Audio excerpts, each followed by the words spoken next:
Okay, good evening, everyone.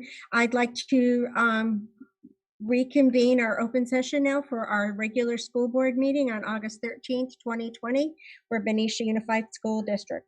I just want to remind everybody that in compliance with Executive Order N29-20 and N35-20 issued by the governor on March 12th and 21st respectively, this meeting will be live streamed and recorded on the Benicia Unified YouTube channel.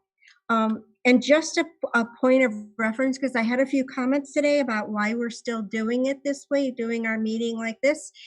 We actually have to maintain and follow that executive order because we're still on the monitoring list. So for those that are out there asking why the board is doing that, I thought I'd put that out there and clarify tonight.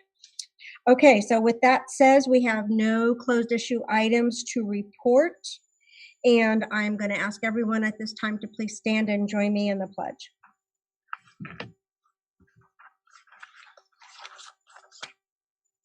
Ready, begin. I pledge allegiance to the flag of the United States of America and to the republic for which it stands, one nation, under God, indivisible, with liberty and justice for all. Okay, thank you. And please be seated.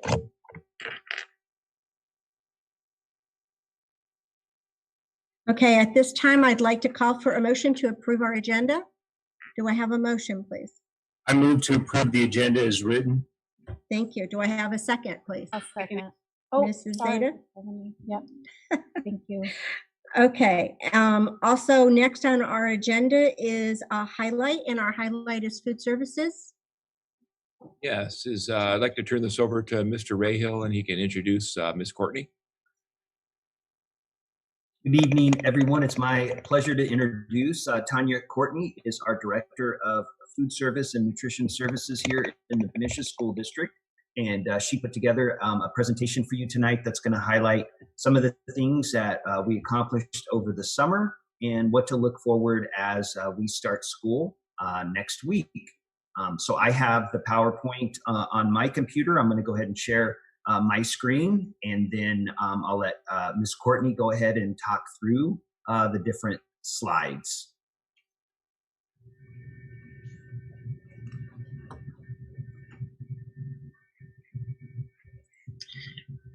Good evening, everybody. Thank you very much for having me over. I appreciate the opportunity to let you know a little bit what we do during the summer. Hi, Tanya. Good to see you. Nice to see you. Nice to see all of you. It's very nice to see friendly faces here again. Next, Tim, please. So in June, basically, we did a consolidation of all the meals served for the COVID-19. We submit claims to the state. We closed I closed the end of the year, did the inventory, the expenses. We're working the procurement for the next year purchases. This year it has been a challenge because a lot of items are not there anymore, or a lot of vendors are not available. So it was a bit of a challenge on that. And then I finished the free reduced meal application I had ready on the end of June, because my goal was the first week, as soon as we could in July, to put it out for the parents.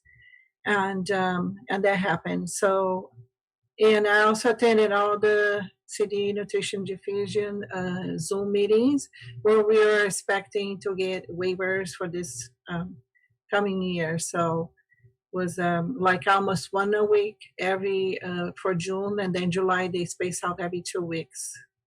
Next, please. So in July we also prepare and deliver all the meals for the child care, and we have a very small amount of, we have no employees during the summer, but a few they came to work, and we put things together. And we pack everything individually as we're supposed to by the guidelines, so everybody's safe.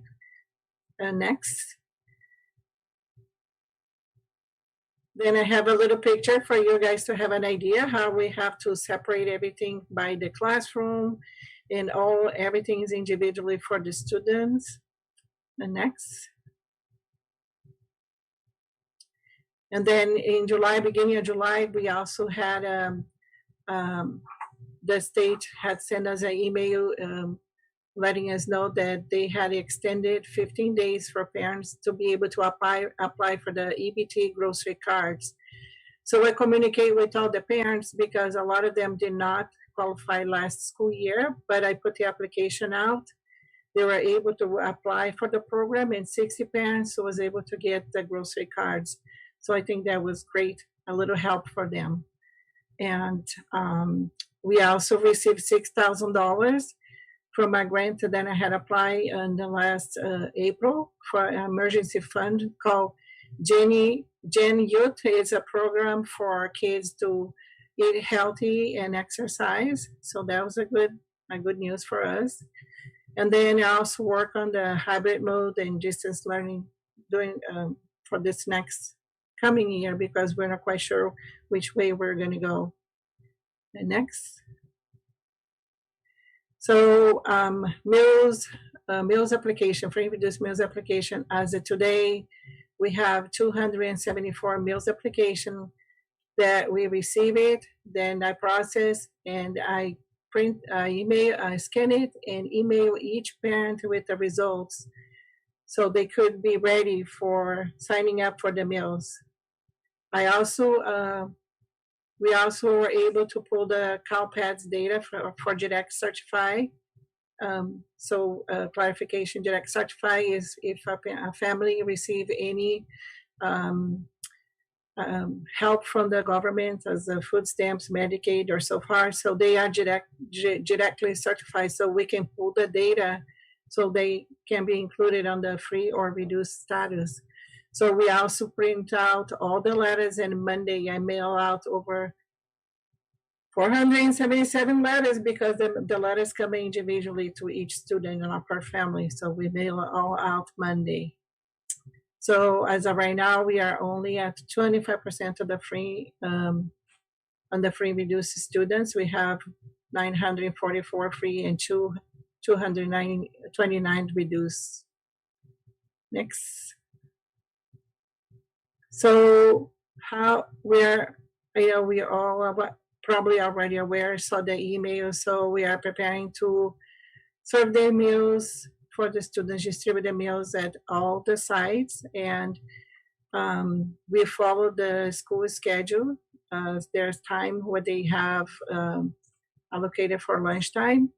We make a decision to go to all the sites based on the comments and cards that the parents had given to us at the end of the year about how the kids were happy to be able to engage with our staff during the meals distribution. Going to all the sites, giving them an opportunity to see the people that they see every day as a regular day in the school. They can see their lunch staff, they can see the campus monitor, the custodian might be out there. They help them out, engage, and not feel so isolated. And that way also dividing up, it won't be so much of too many people at one spot, providing time for them to come and go. So that was the idea about going to all the sites. And next. So yesterday we sent out survey to parents, and since last night until a couple hours ago, I had about 208 parents already signed up for the meals. Of course, we want more. I would like to have 800 meals. That's more what I planned. That's what I kind of planning on have food on hand for, and so our staff will come here to the central kitchen and we'll prepare the meals, and then each one of the lead that is for each school, they are going to go with their buddy, with their person to the school site.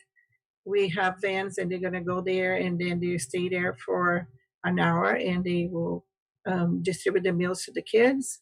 We will have to charge by their eligibility. The Congress still have not passed that all kids can eat for free. It's not a done deal. They can deny or decline, but they have not passed that yet. So we're still hoping for the entire country, the entire food nutrition division in the country is waiting for that, hoping that we can help all the families. But at this point, we have to follow what they're asking us to do. So if parents are in the pay or reduced status, they will have to have money on their accounts, and they can put money at my school box, or they can give us a check. If they have more than one child, they can tell us, I want $10 here, $10 there, and then we'll put this information at the end of the day. Next. So again, I already talked about that. So Mike was really nice, and he helped me out to put up when parents respond, they can put all the information about which school they're from and where they want to pick up the meals. They can go pick up the meals at one spot. They don't have to drive to all the schools. They can just let us know. We'll have the meals ready for them. There is a question about if they are vegetarian, or if they're not vegetarian, can they eat pork? Some of them don't, or if they have any allergies. So I highlight those in a different color so we can make sure that we have the proper meal modification for those children. And parents, of course, they can send me out the doctor's forms that the state require, but of course we will accommodate them, but we understand the doctors may take a month to send that back to us, but we're going to honor whatever the parents tell us that they need. We'll take care of that. And next.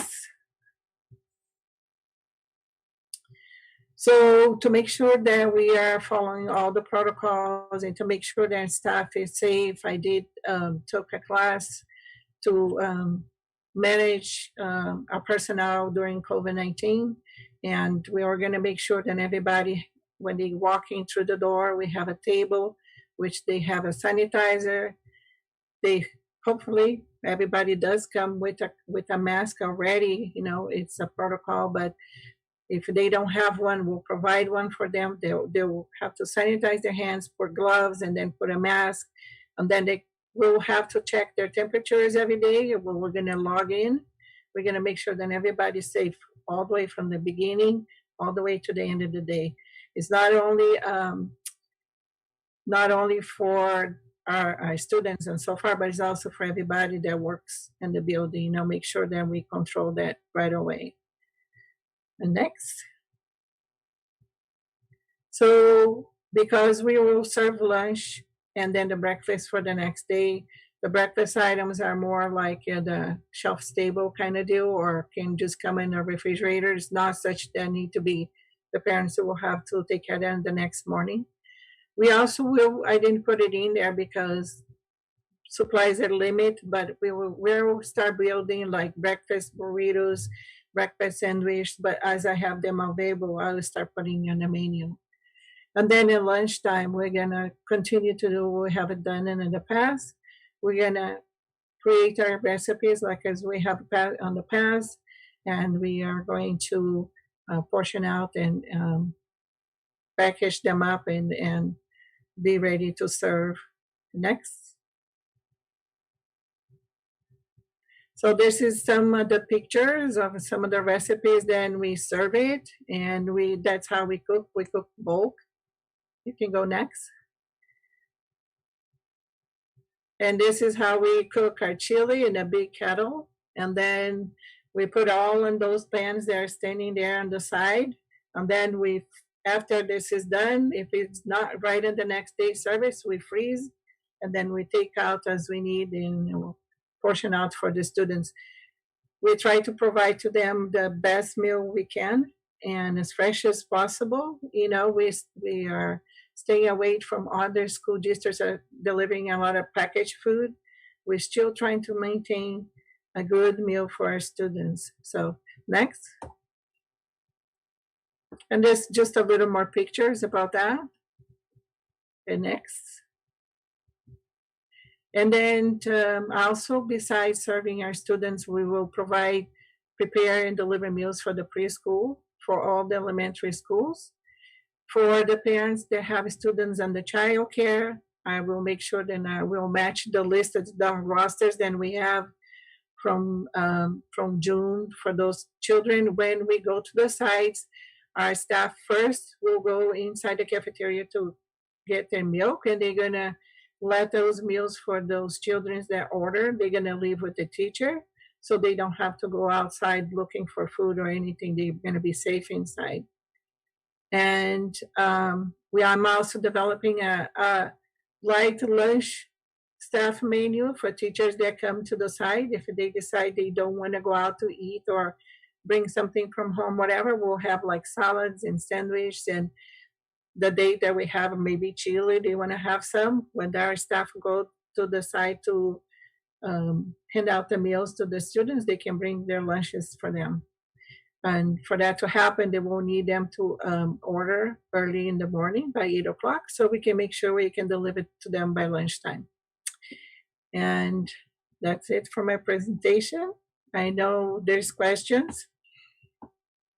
Hey, Tanya, before the, Ms. Courtney, before the board, if they have any questions, I just, I know the trustees and we all think so highly of you, and you and your team, just to say it again, did such an incredible job during the summer. Thank you. All year long, but during the summer, you guys were out there feeding the kids, and man, it was so impressive. And you're always so flexible and responsive to community needs.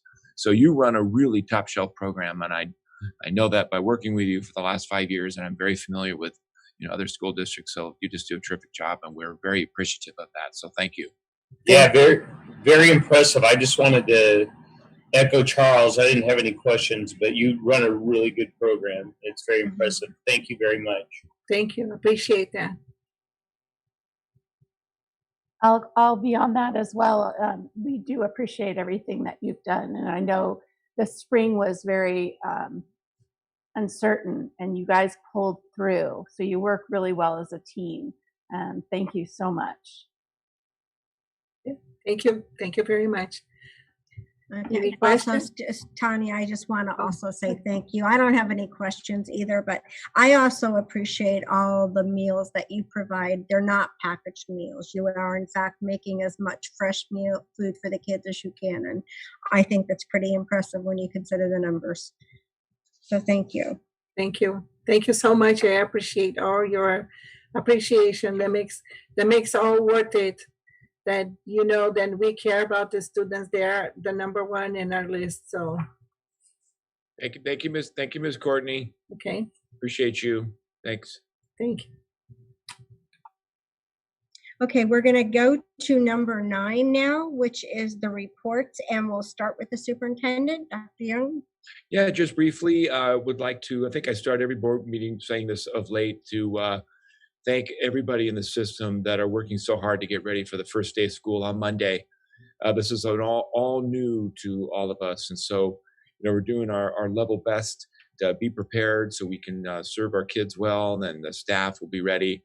And I know we're going to have to work through, things that are new to us, and there'll be some challenges, but we'll work our way through it, and we'll continue to provide the highest quality education we can to all of our students. And really thanks to the teachers too. I know they've been working tirelessly, getting ready, and also working with the tech distribution, et cetera, of which Dr. Beetson will talk about tonight. And just to parents, I appreciate your patience with us as well. I know that there are parts of this that are going really, really well, and we're so proud of that. And there are parts of it that that we're continuing to work through because it's new to us. And so we appreciate your patience as we work through that.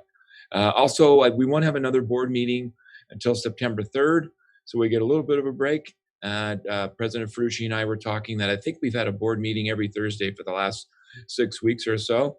Willingly, of course, we all signed on to do the good work, but we had a number of special board meetings because of the world we're in, and all the changing rules with keeping schools open and when do you close them, et cetera. So we won't have a board meeting for a couple of weeks, and we'll be back September 3rd. And then we'll be able to come back in September and have 2 weeks under our belt to talk about what our virtual learning model is looking and feeling like. I anticipate us getting some really good reports. So with that, thanks everybody. And again, Dr. Beatson will have a more detailed report on that in her presentation. Thank you. Okay, thank you, Dr. Young. So do any of our board members have any reports? I do. Just Okay. very briefly, I had the opportunity to listen in on Assemblymember Grayson's town hall on the reopening of schools, and I got to hear our very own Dr. Beatson on the call, and she was, very eloquently shared all of the things that we're doing in our district in preparation for reopening of the schools. And of course, I might be a little biased, but I believe that we're doing a fantastic job. So I just wanted to say thank you to her, and just really, just really share that I was glad to be there to listen. Well, virtually on the call to be able to listen. So. Right. Thank you. It was my honor. Ms. Oh, awesome. Ms. Ferrucci, I was just listening to Dr. Moss and had a free association moment there. I just wanted to let everybody know, and it's an important one, that we had the elections for our new trustee openings. So we will talk about this in several months, that Dr. Hoging is going off the board, and we had 2 openings in 2 areas. I think it was area 2 and 3. So I would like to congratulate Dr. Moss, who will be our trustee with us for the next 4 years. And we're very excited about that. A round of applause. Yeah, very much so. And then we'll have a new trustee joining us. Her name is Sharon Grubbs. She goes by CC Grubbs. And she also, like Dr. Moss, they were the only individuals in their area, so we don't have to have an election. And she will be joining us. She's a retired teacher from Turner Elementary School with a terrific reputation, and we're very excited for her to be joining our high-functioning governance team. And just in closing, we will have a ceremony. What Dr. Fuji and I could talk about the timeline on that, probably October, November, where we'll have the county superintendent come on and swear our new trustees in. So we think that's a nice ceremony to do, and then we'll do that in the preceding month. So I just want to remind us of that. And again, Dr. Moss, thrilled that you're with us, and congratulations. Okay, thank you. And then Mrs. Zeta, you had some comments? I do. Thank you very much. I want to plug again, excuse me, the 13th annual Benicia Education Foundation virtual race. You can find out more information at www.beniciarunforeducation. And you'll be able to find information there on how to sign up. They're using an application called Race Joy, where when you have it on and you're walking in town, it will keep track of it, and you'll be able to upload it to the system, and it figures out, how fast you are. I just joined today. I'll see how I can do on this 5K.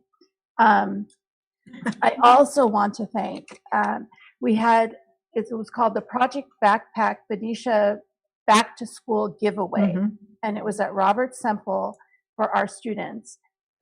There were 200 children served, 216 supply kits, 140 backpacks, 311 books, 200 bags of produce, 170 toiletry bags and coloring books, 142 emergency preparedness kits, and hundreds of masks. These are the groups, the nonprofit groups that put these items together for us to be able to give our children, our students.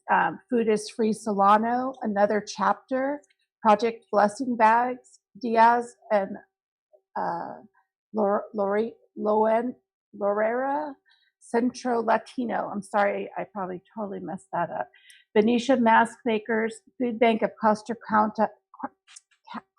Contra Costa and Solano, and also the Robert Semple PTG, and any donors that may have contributed gift cards to help them purchase items that we needed to use for these students. So I just want to give them a shout out and say thank you. We really appreciate all they've done.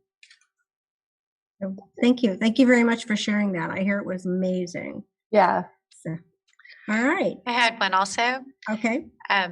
I listened again today to the elected officials updates on Okay.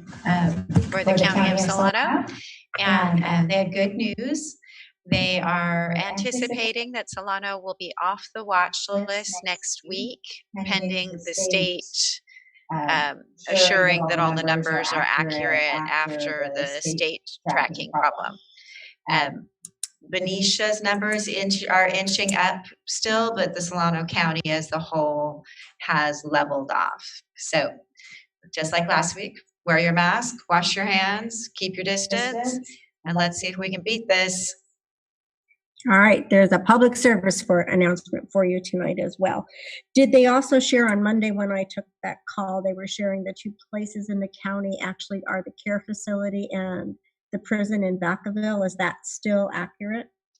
They've taken 2 care facilities off the list. There still are 2 on the list. And the 2 prisons are still managing their outbreaks. But the 2 care facilities that are still on the list each only have 1 case left. So that looks like it's going in the right direction as well. Awesome. That's really good to hear.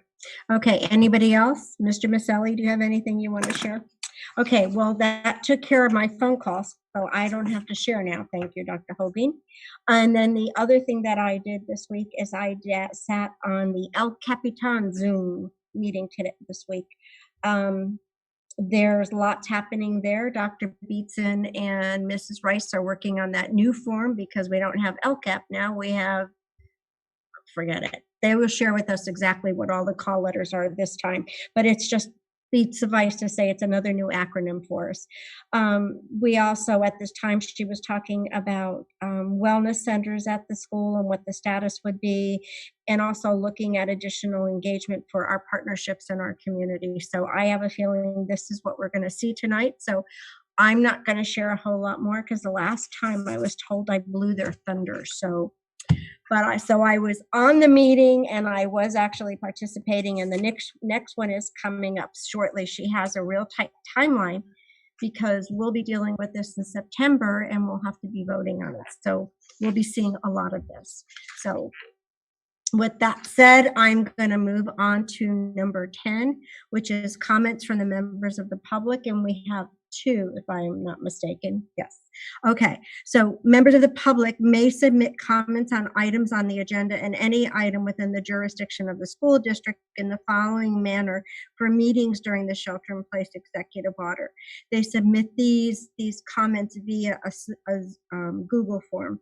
Normally, the governing board allows speakers to speak at regular meetings on agendized and not agendized matters. By law, no action may be taken on any item raised during the public comment periods, and matters may be referred to staff for placement on a future agenda of the governing board. Okay, Dr. Holguin has the comments for us, please. Dr. Holguin. Okay, thank you. We have 2 comments tonight. The first one is from Amy Cerna, and it is regarding Chromebooks. Robert Semple Elementary was out of Chromebooks during their drive-through pickup as of 1:15 today, and no other information or communication has been received as to when or if more will be available. Will there be more Chromebooks available, and if so, when? If it is after the first day of school on Monday, what are the students that did not receive their Chromebooks expected to do in the meantime? And will their attendance be negatively effective? In regards to BHS, when are students going to receive their schedules? That was comment number 1. Comment number 2 is from Leah Wilson regarding virtual learning. Comment number 2, I have 2 comments. First, are there enough Chromebooks right now, today, for every student in the district? Students need to be able to access their classes in a few days and are being asked to adhere to a more structured learning schedule and attendance policies. Anecdotal information leads me to wonder if all students who need them will get district-approved Chromebooks in time to prepare for class on Monday. I know more Chromebooks are on order and they may not arrive in time. What happens until they arrive? And after they arrive, will every student have a district-provided laptop, or will many students still use their own devices? I'm hoping you will address this issue clearly tonight. I would also like to know the reasons why the district waited so long to order more Chromebooks. Was it a funding issue? My second concern has to do with lunch pickup. Elementary students get 45 minutes for lunch. This doesn't seem like enough time to drive to and pick up lunch, much less walk, which quite a few students had to do in the spring, and then eat and be ready for an afternoon Zoom. Other districts have plans in place that don't involve families having to drive once a day to access school lunch. Is this possible here? Food insecurity is a real issue for many of our families. Thank you. Thank you very much for the comments. And we are going to move on now to number 11. The number 11 is the consent calendar. All matters listed under the consent calendar are considered by the board to be routine and will be approved by the board in one motion. There'll be no discussion of these items unless members of the board, staff, or public request specific items to be pulled and discussed. So I see no resolutions tonight on there, so I can call for a motion to approve the consent calendar. Do I have a motion to approve? Move that we approve the consent calendar as written. Okay, thank you, Mr. Maselli. Do I have a second? I'll second. Thank you, Mrs. Zeta. So all those in favor say aye. Aye. Any opposed? Hearing none, the consent calendar is approved. Okay, we're going to go on to number 12, which is our discussion item for this evening, and it is the virtual learning update, and it'll be with Dr. Beetson, please. Great. Thank you very much for having me back to give an update from where we were last week and let you know that we're ready to start school. We have a good plan in place, and I'm going to share my screen. I didn't attach this as a presentation to the board packet earlier because we were waiting to see how the Chromebook rollout went, and I wanted to give you the most up-to-date information possible. And so I just want to give a shout out to our teachers and yeah. Can you hear me? Yes. Okay. I just want to give a shout out from last week to this week. Our teachers came back. We know that many of them have been working feverishly all summer, but are officially back working and have professional development, meeting in grade level teams. They're creating their Google Classrooms so that they're ready for the first day of school on Monday. Teams have been meeting and collaborating, sharing strategies, not only just at their school site, but across the district at grade levels. They have been completing their professional learning. So I presented one time before that we rolled out a virtual learning platform with topics such as equity and how to teach virtually and social emotional learning. And we rolled that out earlier this summer so that teachers had time to do that. So they've been working on that, finishing that up. They've been learning about new curriculum and supplementary instructional tools that we have provided for them so that they have robust tools to use in a virtual world. And the list just keeps going on. So I wanted to just take a moment and let you know how proud we are of our teachers and our staff and our administrators, because they really have been working like gangbusters through all of this to be ready for students on Monday. And I wanted to then give you an update. The other big thing that's happened since we talked last time is we did Chromebook distribution. What I had let everybody know last time was we have on order about 1,500 Chromebooks that we are waiting to come in. We're supposed to get a few of them tomorrow, and then the rest are on back order. Everyone around the country probably, and definitely the state, is waiting on these machines to come in. We don't have an ETA at this time. And we did need to wait for some of this learning loss mitigation funding to come through so that we could purchase them. And once they all come in, we will be ordered one-to-one. And the minute we got that money, we placed the order. And unfortunately, things are on back order across the state.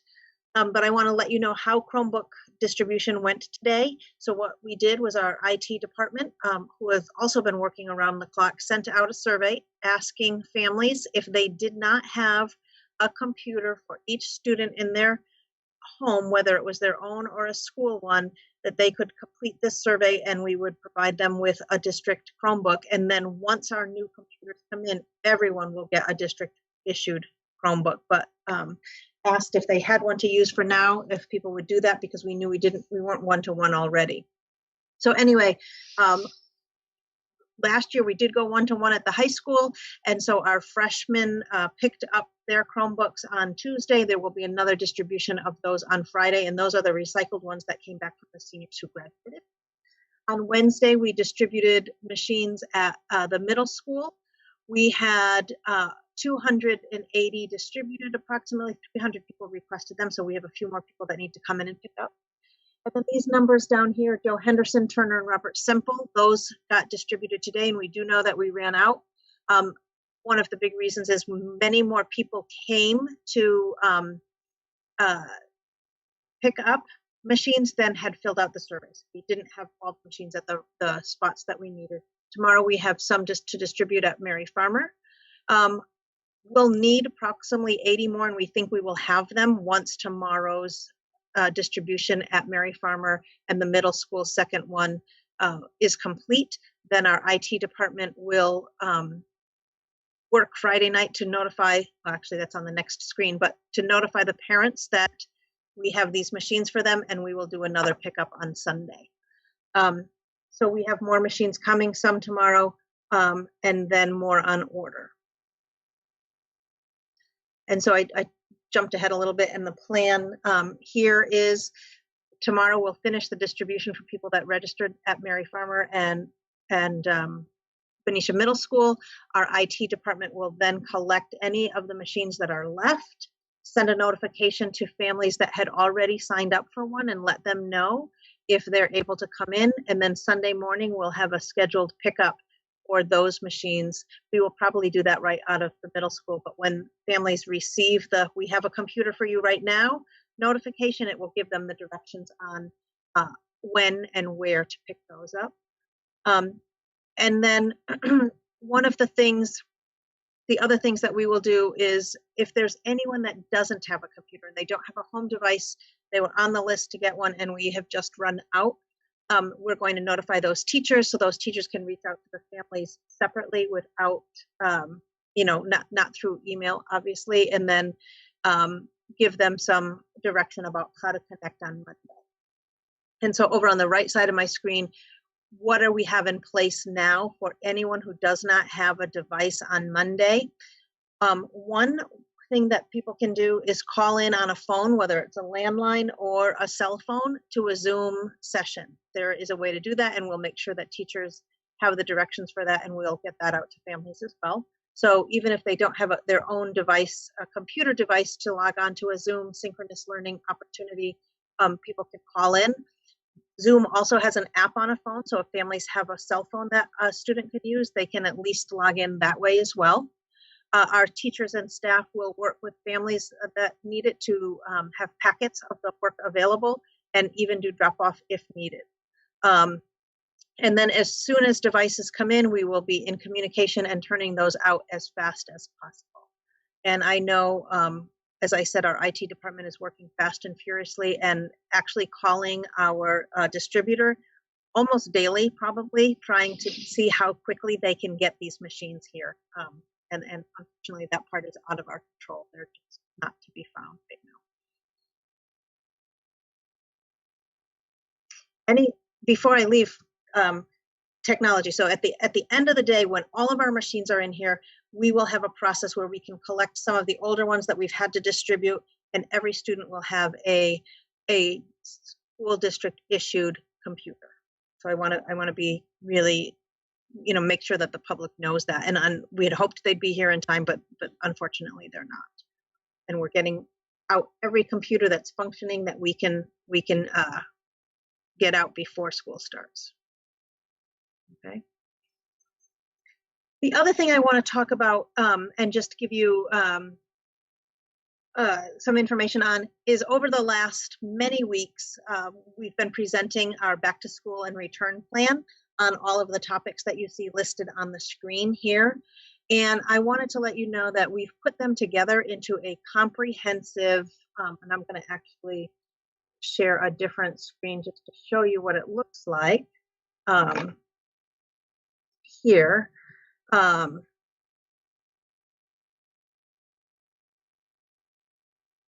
And it's going to be on our website.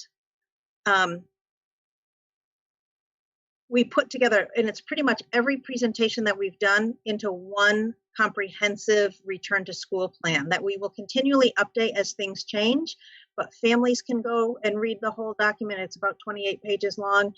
We'll get it out to teachers, once they kind of get settled into the school year, but it's got everything in it that people may want to know: what the planning process was, the timelines, how decisions are made about when we can come back to school, information about the learning continuity and attendance plan. So much of this you've seen in all of these other presentations that we've been doing since the school ended in June, and we just put it all together in one comprehensive place for people to be able to go and read through. It's a historical document, but then we'll also keep it really updated in terms of what does school reopening look like for all the phases that we'll be in. And so I wanted to let you know that will be put on our website. And that is what I have for tonight. Share. And then teachers are like I said, they're working furiously to open their virtual doors on Monday. They're excited to see kids. They're sad that they won't be able to really see them in person. Some of the other things that are happening at the elementary level for many sites and many grade levels are things called beep and greets. So kids can drive through, pick up materials. I know that that's been a question that's asked. So we will have materials for students, and look for information will be coming. If you haven't gotten it yet, you will get it. I promise you before school starts on Monday, about how to get materials, get books. Our librarians are planning on ways to do book checkouts and book swaps every week. So lots of great stuff, and people are being very creative. So I'm excited about the educational plan that we have for all of our students. I can't wait to be able to see them all in person. Any questions? I do have one that I'd like you to clarify, and I know I know you've been talking about this. So before Monday, so it sounds like it's going to be a busy weekend down at the district office. Yes, and it at is. the school sites. Parents will have the information from IT to know how to show their kids to get on, to get into, go to Clever, get onto their Google Classroom. So they'll have all those steps ready to go and not be wondering how to do this on Monday morning. Correct? Yep. What should happen, and I don't know if that'll come out from IT or from their classroom teacher. So they should all be getting letters. Like I said, teachers just officially came back this week. They've been working on putting together their welcome packets and their welcome letters with, this is how you log on, this is the Zoom link. The other thing we have, and I don't have it up here, but I'll make sure that we get it on our website. And I think teachers are sending it out, is Stephanie and Miss Rice and Miss Golson put together an incredible resource for parents with Zoom, with all these links on how do you do all these different features in Zooming, and how do you do all these different things in Google Classroom. And so we'll make sure that that's posted so parents can go and click and watch videos or read directions on how to do those things as well. So yes, that'll all be up by Monday, or before Monday rather. But I would say the main information should probably be coming from their classroom teacher. Okay, great. Does anybody else have any questions? Yeah. So if you don't have a computer, what you're saying is there is a way to log on to the Zoom meeting with just a phone, even if you don't have the app. Like theoretically, if you didn't have a cell phone and it was your home phone, you could literally add yourself in. Yep. There's a call-in number, and actually that's how I did the meeting with Assemblyman Grayson. It was only a phone call. So you just dialed into the number, and then they give you like a meeting number, and you plug that in, and you just do, it's almost like a conference call. So, sorry. Oh, go ahead. I'm sorry. No, go ahead. I was just going to say, so at least the students should be able to listen in. They may not see what's happening, but they could at least listen in until we get them advice. Yeah, I was wondering about that interface, if they'd be able to listen in and or would they be able to ask questions. It doesn't seem like they would be able to until they got that either cell phone app or computer. Let me find out the answer to that. I don't know, because some would be calling in and some would be logging in via Zoom, but I would imagine there's a way to moderate that, but I will find out. Yeah, I'm just curious. No, I get it. It's a rough situation. There's just not enough Chromebooks out there. I get it. Totally. Right. Thank you. Absolutely. Any other questions? Oh, Dr. sorry. Gibson, can you do me a favor and upload that presentation to the minutes to the board meeting? Yes. Oh, that would be great.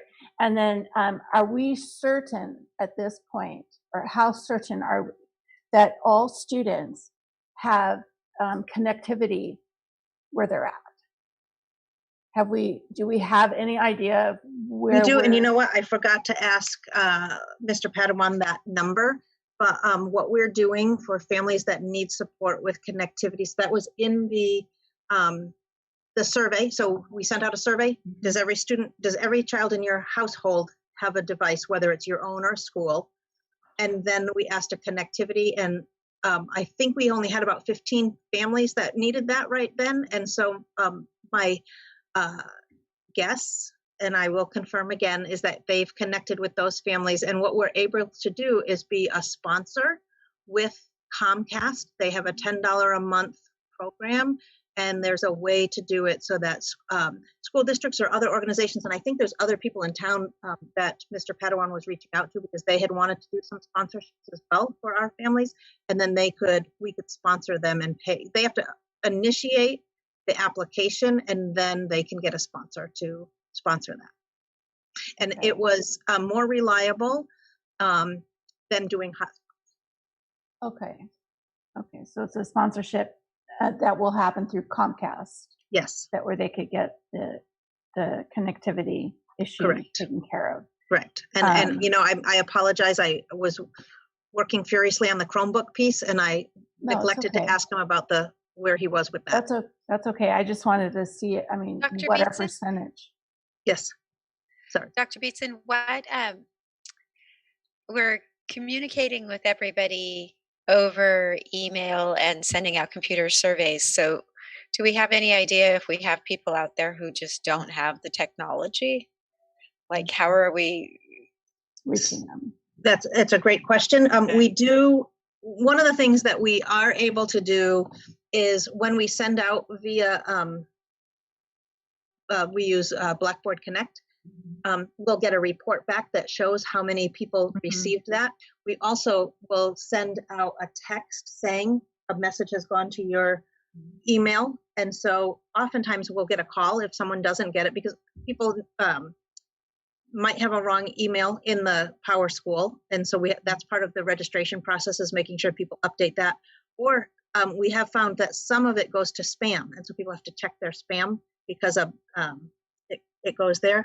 But one of the other things that we've talked about, and we actually talked about this with the El Capitans, was doing some reach out, and I will be talking with principals about doing that to make sure that anybody that they know that doesn't show up, or that we didn't get to connect with last year, we do some phone call reach outs. Great, thank you. Okay. Anybody else have a question? I think it's pretty exciting. It sounds like there's a lot of moving parts, and you know, and we know that Monday will be great, and we will be moving forward. And as Dr. Young says, and on we go. So here goes the new school year. So it's pretty exciting that we're doing this. Yeah. All right. So we are going to move on to item number 13. It's a non-consent action item, and this is consideration and approval of the resolution 20-21-01. Let me read that number again. I botched that up. Number 20-21-01. Okay, this is the resolution for Schools and Local Community Funding Act for 2020. It will be on the voting for us to vote on in November.